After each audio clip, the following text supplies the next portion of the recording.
అందరికీ నమస్కారం. భువనగిరిపల్లి official Insta page వేదికగా మీకందరికీ ఒక విషయం తెలియజేయడానికి మీ ముందుకు వచ్చాను.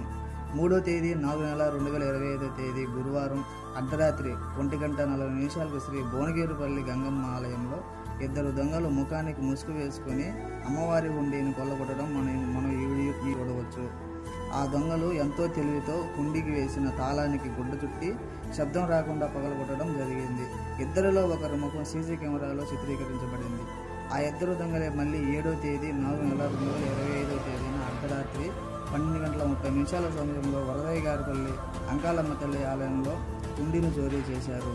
ఈ రెండు ఘటనలు రాజంపేట పట్టణ మరియు పరిసర పల్లెల ప్రజలను భయభ్రాంతులకు గురి చేస్తున్నాయి. ఈ వీడియోలో కనిపిస్తున్న వ్యక్తులను ఎవరైనా చూసినట్లయితే మాకు తెలియజేయవలసిందిగా కోరుతున్నాము. ఈ వీడియోను మీ కుటుంబ సభ్యులకు మరియు మీ మిత్రులకు షేర్ చేయండి. అలాగే మీరు కూడా జాగ్రత్తగా ఉండండి.